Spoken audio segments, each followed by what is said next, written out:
All right, so look, y'all, this is Homeroom with Smooth, episode 21, and I got with me the viral sensation, Christian, a comedian. You know what I'm saying? Yeah, so go introduce yourself, you know what I'm saying? Tell us where you from, you know what I'm saying? Uh how you got popping, man. Okay, definitely from Little Rock, Arkansas. Little Rock, Arkansas. I say that again because a lot of y'all feel like I'm from Atlanta. If you're not familiar with me, Christian comedian. The name says itself. It came from Instagram. Like he said, viral sensation. Lots of views, or whatever you want to consider viral. A lot of celebrity appearances and friends. So, yeah, and I guess we can dive into it now. With Yeah, Smooth. yeah, So, yeah. Mm-hmm. what you want to know? So okay, so listen, I guess so background on you. Like when did you find out that you was funny? Like what made you go, you know what? I'm kind of funny. Man, true story. So, it was actually, I guess it kind of sounds typical, but it was actually like around elementary school. Mm-hmm. So, in elementary school, I was always like that kid that just, you know what I'm saying? Like, just had like a glow, real optimistic, wanted everybody to be happy, wanted everybody to smile. Mm-hmm. But of course, in elementary, like anything else, man, you run into issues with cats that, think they miss a tough guy. This and that, Mm-hmm. and their personality issues where you want to be somebody that you're not. And being funny kind of helped me just like find my place because there was a time when a dude wanted to fight me in Right. elementary school, and I reasoned with him in front of everybody. Like, you know what I'm saying? It don't make sense to do that. And my homeboy was like crying, laughing. My homeboy named Michael Terry.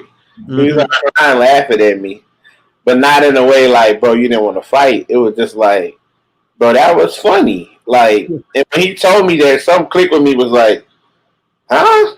Like, that was funny. Like what I said to you was funny.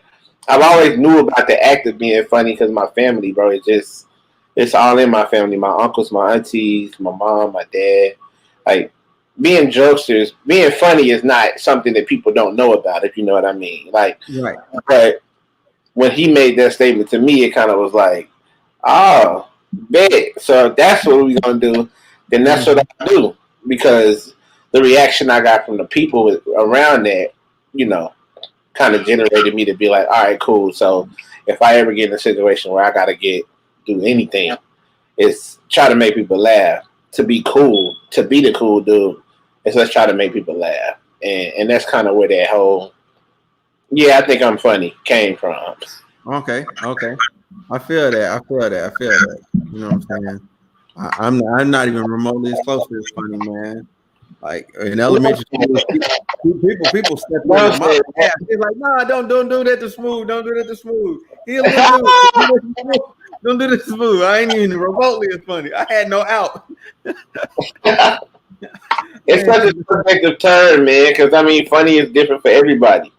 Like it really is. Like what one person may think is funny, the next might, not at all. So it's all kind of story based. But I definitely think you're funny. Everybody has a funny to them. okay, okay. So moving into the next question. So what made you commit to comedy, and also like what made you realize that you can do this, like as a career path?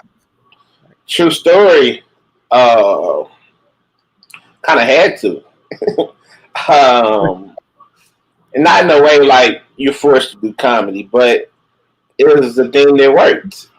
Mm-hmm. So growing up, I wanted to hoop. Anybody that knows me from Little Rock, Arkansas, knows Mm-hmm. I was a ball player. I always joke about it and call myself an AAU hoe because I played for some of all of the all of the teams, man, and basketball was what I wanted to do. But well, it's what I thought I wanted to do. Until I hit an age where um, you notice what it's really going to take to succeed in that field, and the work and the time and the energy that has to go into it. So I always tell people I love the sport of basketball, just in a different way. I didn't want to, do the things that it took to become a star because my passion wasn't really in basketball. It was in something else, and I found that later on. But like I said with the being funny, the whole reason I picked up a ball and even pursued it in school was because playing sports made it easy to be cool. It wasn't difficult no more. When you play sports, you can be who you want to be. You're gonna be the cool guy because you play ball. But when you get older and you're not the best dude on the court no more, and you got players that's balling harder than you become the court dude when you sitting down and you ain't playing. And so, it kind of made me reevaluate, like, look, bro, what I really want to do. And plus, I just had some OG coaches that was like, look, you talented, but you don't want to put in the work. It ain't going to work. And so, hearing that from them, of course, sent me on a whole nother career path, which my whole life I was put into more interested into film and actually doing the footage, shooting it, performing it, pushing it. And so through basketball, I picked up the camera. I went to Bryan High School, and in our audio video technology course, I was one of the only students who was even interested in doing it. And so I picked up the camera and took advantage of that, created a company to do all of the people's highlight tapes, all my homeboys that I knew that could play and they wanted to take it serious. So I did their highlight tapes and transitioned over into doing my own videos with comedy and funny videos. The commitment happened right after I went viral. Before that, it wasn't even a true commitment. It was just like, I just want to do this, so I'm going to do it. And I know I'm good at it, and I know what I want to do, so I'm going to do it. But a big motive behind me wanting to, quote unquote, commit was the fact that I went viral and ended up losing one of my best friends that was pushing me to do, she actually came up with the name Christian the Comedian, RIP Shayla. But damn. I ended up losing her, and because I lost her, it made me refocus and take, what I want to do in my life more serious because she's not able to live hers. So I took that and was just like, look, we're going to do it now. Like, regardless if you like it or not, it's going to happen. And so that's kind of what made me commit to comedy, is because I was with the brand as soon as she left me. Man, yeah, for real, man. Yeah, man, because I remember her, man, because I met her through Adam at World Fashion or whatever. Yeah, and that's how I ended up meeting her. Yeah, I was actually in Conway, and she was like my road dog the whole time I was doing footage, film with the athletes, and even filming parties and creating, people's recaps of their parties, and kind of get into the field and get money that way. And then actually, I did a party, my very first party, where I was hosting it, but I was also trying to film it too. And just being irresponsible, man, I ended up leaving some of my equipment at the facility. Well, really all of my equipment at the facility. It was like $3,500 worth of equipment, and it got stolen. And so when it got stolen, I didn't have my cameras to actually film and record, skits and even people's work. And so I had to do something that was hella creative with the skill set I had of knowing how to edit videos and, create content. And that's where the whole FaceTime situation came from. The only reason I created FaceTime was because my camera equipment got stolen. Wow. And so once she passed, I committed. And like 3 weeks later, I go viral. 3 weeks later after she passed, I go viral. So it's crazy. Wow. 3 weeks? That was it? That's Yeah, it was like crazy. it was a bunch happening at one time. Like it was boom, boom, and I say 3 weeks, man. It could have been hell 4 months, 6 months, hell. It felt like 3 weeks. It felt like it was right back to back, and I know for sure they lined up like that. My camera equipment got stole. I go to college. I started trying to throw parties in college with her, and then she passes away, and then I got to figure out how to make what I wanted to do and what she told me I need to be doing work, and Hmm. that's when we went ahead and ran with the FaceTimes. I feel that. I feel that. So with FaceTime Chronicles, right? Um, because Mm-hmm. so what was the basis behind that, and then like why don't you continue to push that type of content? Yeah. So the basis behind it was actually I was doing FaceTime Chronicles. I was also doing and honestly, if you go back, well, you can't go back now because they're all archived. But my very first FaceTime Chronicles was not the way I recorded them. It was actually sideways, but I was recording from my iPhone sideways and just Mm. like doing, like a skit with an actual phone, and just happens to be a FaceTime call and an actual skit.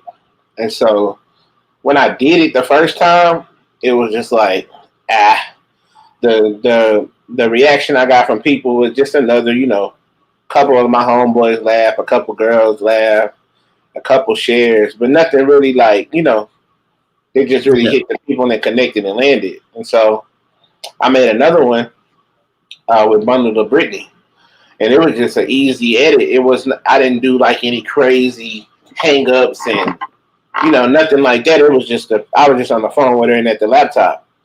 But like 6 hours into me dropping the post, I noticed that a lot of people were tapping into it. Like they really liked the video. And I actually said nothing on the video. I said nothing at all in the video. It was all facial reaction. And so people, tripping out about it. That's And so me, crazy. yeah. And so me, I'm tapping in and I'm like, man, what is it about this video that's making everybody like it? Hmm. And of course, I put two and two together, and it had to be Bundle of Brittany. And I was like, that's what caught their eye. You know what I'm saying? And let's see how that motto works. So I was putting a lot of energy into every other video that wasn't FaceTime, and then what I did was I centered all my energy into FaceTime. So I went and I found the official font for iPhone. I found the official logos for iPhone. Hmm. Plugged it all in, created my own little template, and I was like, this next one right here, like we're gonna see what happens. And so I made one um, with the lady out of Memphis. I forgot her name. I don't want to mess it up. You know the models; they all get real particular. But she know Yeah, who she is. I'll never forget her because she really gave me my first opportunity. Bundle of Brittany liked the last video. She didn't yeah. share it. She didn't do nothing else. She just liked it. Yeah. Like, okay, that could be her, but it could be a bot too. Um, Yeah. and so on the next one, the lady out of Memphis, I actually did a little talking and a little interacting. And I was like, I'm just gonna take her video from offline, and she was actually talking to her fans, but I made it seem like she was talking to me. And so Okay. I talked back to her, and that video got posted, and literally like I think the video wasn't even up like 30 minutes. She commented on the video and was like dying laughing, and I was like, oh shit. And so once I got her reaction, like 20 minutes after that, she DMs me and she's like, "Bro, I've been watching this video for 20 minutes. Like, this shit's hilarious. You need to keep doing videos. You're going to blow up. When you blow up, don't forget me." I still have her DM saved, all of that. Yeah. And she was like, "This is so dope." And then that's when I was just like, this is something. Like, this is something I Mhm. could do, and I want to run with it while I can because I need a direction. And so Mhm. at that time in my life, like I needed something that was just going to be like I'm gonna fuel all my energy into that right there. And Right. so she actually posted the video on her page. And on her page, she had like, I think she had like 100,000 followers at first, or like 70. I want to say like 70,000 followers, and then she ended up having like 123 the next morning. Whoo. And like she hit me and was like, "This video has like took everything up to the next level." Like her her fan base went up because it's the combo of comedy and then people who just want to see girls with ass. Right. So you got both of them in the same picture. It's like being at a strip club comedy show. Yeah. It's like the best thing in both worlds. Who doesn't want to laugh and be around ass? So that's what was happening essentially. And so for the girls, it was like turning their pages up. And so of course she has her friends, her stripper friends, her OnlyFans friends, whatever. And she's telling them what I did to her video. And so now they want to send me videos so I can do the same thing with them. Okay. And so I'm kind of being used as a promotion dummy, but at the same time, I'm winning because look, all these dudes who follow y'all and women that follow y'all that want to be like y'all, they're following me. And so they're tapping in and they're checking in to see what I got going. And initially, the plan was, all right, cool, let's bring them over here because I want them to see my original content. And it just so happens that the people were so demanding to FaceTime. It was like, damn, we pumping out FaceTime Chronicles each and every day. So that was the start, and that was the reason why the focus was FaceTime Chronicles. Now, to answer your second question, why not focus, or why not still push the issue of FaceTime Chronicles? Yeah. And so I hit a point in the whole. Actually, I can just give you the story about the night I went viral. When I reached the point of becoming viral, there was the big video with my wife and Marissa, and me cheating on my wife and wanting to get a divorce and not knowing about the fact that divorce pays. So that video, when I actually made it, it was just another video. I was trying to pump so many videos out. I didn't give a damn about the video. I was just like, it's another video. It's posted, same hashtags. It's posted at this time. You know, I'm just trying to be punctual about my posts. So when I posted, man, at that time I was used to seeing 100,000 views. So that didn't excite me. You know what I'm saying? So I looked at this post and it had like 350,000 views, and I was like, whoa. And so it was one point in time where I used to have my Instagram notifications on. Mm-hmm. My phone would literally, if I didn't have it on the charger, it would die in an hour because it's just comments and people are just like flipping out and going crazy. And so I can't follow people back. I honestly can't because once it's happening, you're not going to see nothing. And then like my DMs are flooded with just people reposting, people, you know, and this was before Instagram had the feature that you could just press the button and it pops up on your story and you can tag the person and then they can share it. So I couldn't even reshare unless I screenshotted everybody who reposted my stuff. And so it was I only could screenshot the people that I would follow because I wouldn't see everybody else that was reposting it. Mm-hmm. So I said that because later I'm sure I'll tell you about how working with other celebrities have been and finding out that they've been following me for years. Mm-hmm. And I found that out late. But with Marissa, the post takes off. It goes crazy. Everything is pandemonium. I'm getting calls from people in Little Rock tripping out because Chad Ochocinco has posted it on his Twitter. Snoop Dogg is in my DMs, and I didn't know. I had to find out because somebody told me that he reposted the video, and then I had to go to my Instagram and scroll down and see that he actually did post my video. And then I went to DM him to say thank you. and I already had seen the DM from him, and so it was just him, showing love and saying, "Keep doing what you're doing. This is amazing content, bro. This is so cool. Keep doing what you're doing." And so, Mhm. I'm getting all of that, bro, all at the same time. But nobody knew that night, bro, I couldn't even eat. I didn't even have the money to eat dinner. Like, I'm in the house and all this shit is happening, and I'm down bad. Like, Ah. I'm not trying to see it. It's bittersweet. It's because damn, this is crazy. Like, you would imagine when you're going viral, before you get a taste of it, you feel like it's connected to money somehow, Mm-hmm. and it's not. it's free. It's free fame. Is what it is, and Mm-hmm. um, so I was getting that, but then I'm also getting the pressure of Arkansas, in your ear, bro. You gotta do this. You gotta do that. You gotta do this. You gotta do that.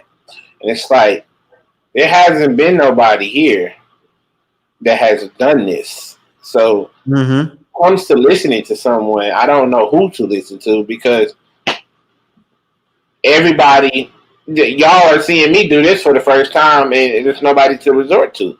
Now there are people who are in the industry. Yeah, they can give you advice, but when it comes to just social media, oh, you just spazzed out and went viral, and you got the cosigns of the century right here. Mm-hmm. Nobody knew how to really take that in. Plus, at the time, I didn't have management. I didn't have nothing. It was all me. It was Right. all just I'm just doing what I do, bro. And so, um, I put all that into perspective, man, when I was making my content. And Mm-hmm. yeah, I was viral. I was a sensation. But no management hit me up. Like no people contacted me to say, hey, this how you turn this shit into some money. Mm-hmm. Everybody just had an opinion. You know what I mean? But Yeah. nobody had anything to really bring to the table. So Facts. we're back to square one the next day. Like, I gotta find out what I'm gonna eat. I gotta find out how I'm not gonna get evicted. But I still gotta make content because it's the only thing I got going for me right now is the Instagram. And so Mm-hmm. I'm I kept making content, man. I kept making FaceTime videos to the point that it was so systematically boring to me to watch people laugh at the same content Yeah. because as a comedian, I wasn't growing. I was just making content. So the internet, what the internet does is it's just an algorithm, man. People want to see what they want to see, and so me being the creator, it's not like I was just making this content and then sending it off to somebody and then they'll edit it and post it for me. Like in the bigger cities, it was me. It was me on my laptop, me working all day at Mm-hmm. the house, but hearing the landlord knocking, asking where rent at.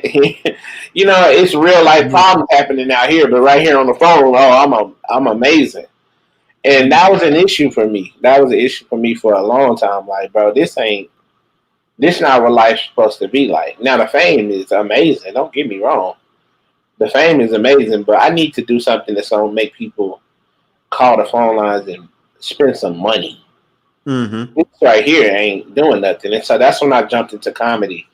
And when I jumped into comedy, like stand up comedy, and I went on tour and went to Nebraska and did the 3 sold out shows out there, like when I did that, I was like, oh, this FaceTime shit is bullshit.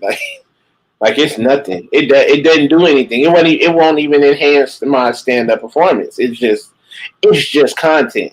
But it's taking so much from me to do it Yeah. that I'm not even happy with the product. Like I don't even like it. And I'm like, hey, it ain't even funny, and it's going viral. And it's like at that point, it's like I was like. And then the people that I'm shaking hands with in real life, due to my ability to be a host, to be, I'm not getting gigs because Mm-hmm. I got short ass on my page. Like they go to my page and it look like a nightclub, strip club page, and it's like Right. I can't even close deals on my production shit. Like it's companies that want me to shoot commercials for them. They want me to do marketing deals from them. Hey, teach us how to turn this brand up. And I tell them to go follow me on Instagram, and then everything becomes a joke that I just said. So it was like, I want to be able to do that, but FaceTime in particular has to be done another way if I attack it. And so it was that plus life plus a Mm-hmm. lot of things that caused me to go, no, I don't really want to focus on FaceTimes like that no more because I'm not growing no more as a person. Right. And ultimately, that's the main goal. And with social media, man, once you figure out how it runs, the Mm-hmm. pressure of having to post isn't on you anymore. When you get to a place when that's what you want to do and you want to turn up a brand, the Mm-hmm. algorithm is very simple and everybody in the game knows it. And so it's like you find a niche, you stick it to them, and you keep posting it, and once you're gonna grow, and it's Right. that simple. And so once that pressure kind of laid off of me, of Arkansas saying if you don't take advantage of this time right now, that you'll never have it again, like that. Once that pressure left, and I actually started talking to the people who are actually in the game, and they like, man, that's all BS. Like this stuff easy, and once you got the connect, you can do it whenever you're ready. And with comedy, it's a game where it doesn't age. Mm-hmm. It can be 95 years old and popular in the comedy game. Like Mm-hmm. it's not like the NBA where you have a small gap where you have to, you know. Attack. So Yeah. when that pressure left me, man, it was like, man, I got to figure out how to start making money. Right. And once the money get there, then we can have some more fun again. Like I can always Mm-hmm. make FaceTimes. I can always make more content videos, but living poor out here, that ain't the play. You know what I'm saying? And so Yeah. it was like, nah, I'm straight on that. Like, but to everybody out there listening, the FaceTime, it'll be back. And when it is, it'll be worth the wait. Okay. I'm Okay. in a better place. Yeah, yeah, yeah. Because that was gonna be my next question. I'm like, so is you ever bringing it back? Because I know. Because I was telling what's his name? Skywalker. I was telling Skywalker during his interview. I was like, yo, like, bro, I didn't see your first video till I was out here in California, and a girl that I was dating showed me your shit. I That's yo, crazy. I was like, what? I'm like, him? I was like, I know him. Yeah, yeah, that's crazy. And then I know, dude. Yeah, that's how it happened, bro. Like, bro, going viral is amazing, man. But you have to be in a place mentally where you're ready. You know what I'm saying? Just to do that because the amount of stuff you got to shut down in life to run social media. It's the reason Mhm. why social media people get paid. It's because Yeah. celebrities would rather just pay somebody to run their social media than stress about running it because it's a job within itself. And when you broke and you trying to do that, man, you be out here doing a whole bunch of nothing. You know what I'm saying? Selling your soul, trying to make a buck. Facts. So I was just, yeah, I didn't want that to really be my persona. It just, I was hella skilled. I was skilled. I came up with a concept. You know, I do marketing. So when I found out how the numbers worked, the reason why everything blew up so fast was because I applied the marketing knowledge that I already have.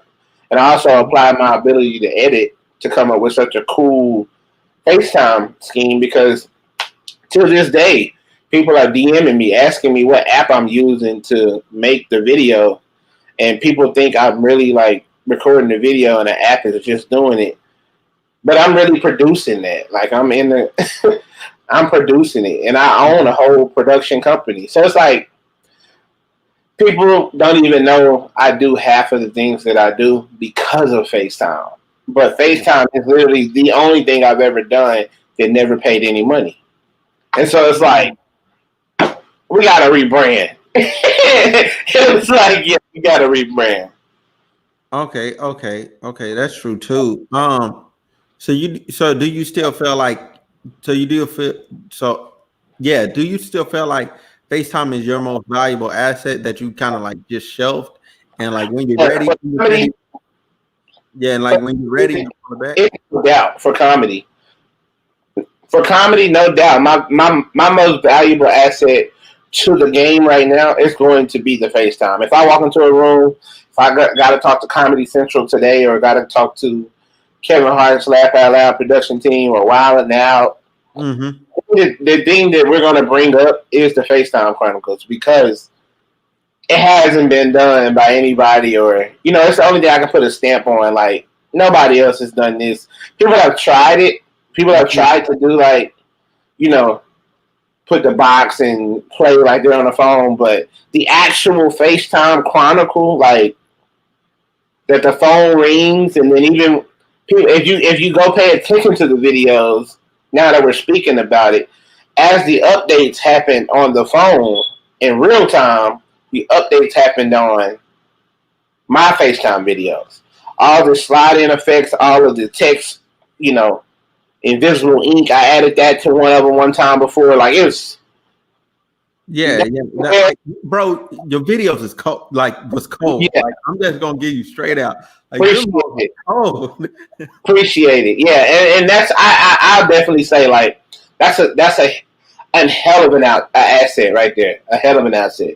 And so I wouldn't take anything from it. It's just mentally, when you're in a place, I always, as a creator, as people that do like what we do, bro, you got to protect your mental over Yeah, anything, bro, because you got to stay sane.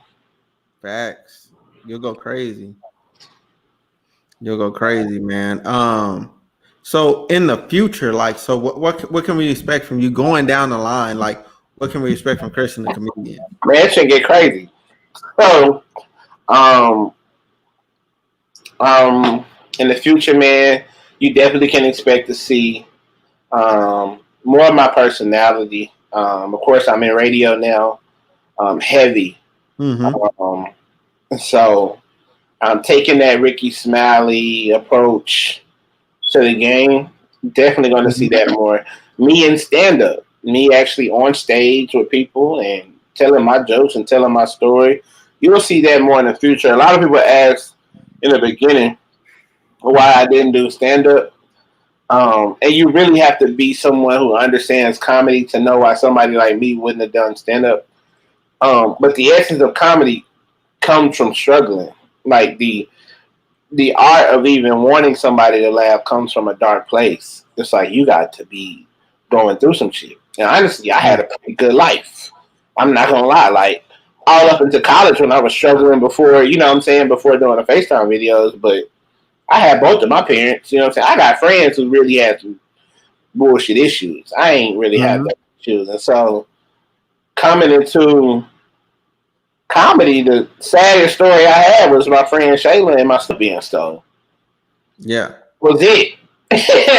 My life was pretty good to me. So, like, hitting the stage, content was going to be kind of trash, because I ain't been through nothing. You know what I'm Right. saying? When I started, I was, what, 18? I'm 24 now. So, Yeah. I done lived a little more. So, and not even to the point to where I feel like I want to be touring with stand up, because I feel like the more I get funnier the older I get, because I deal with shit now. Like, I Right. have issues. I can relate to people with certain issues. At the age of 18, 19, 20, 21, the only people I can talk to are college people. And college crowd ain't the stand up crowd. When you go Right. to stand up shows, you talking to 30 and above, easy. And so, Mm-hmm. I don't want to hear about your issues you got in college, because college for them was 8 years ago. You know what Right. I'm saying? So, you're definitely going to see more content from me on that end. Um, I just started a new thing called the Freestyle Factories. It's like Funk Flex type freestyles. Mm-hmm. So, expect that to blow up for sure. I see that happening. You had Um, Penn Davis on there, right? That this is last time. You had Penn Davis on there this last time, right? yeah, yeah, yeah. And so, expect that to blow up, man. My production, oh my god, that right there is going to be the stamp when you guys get to see, me.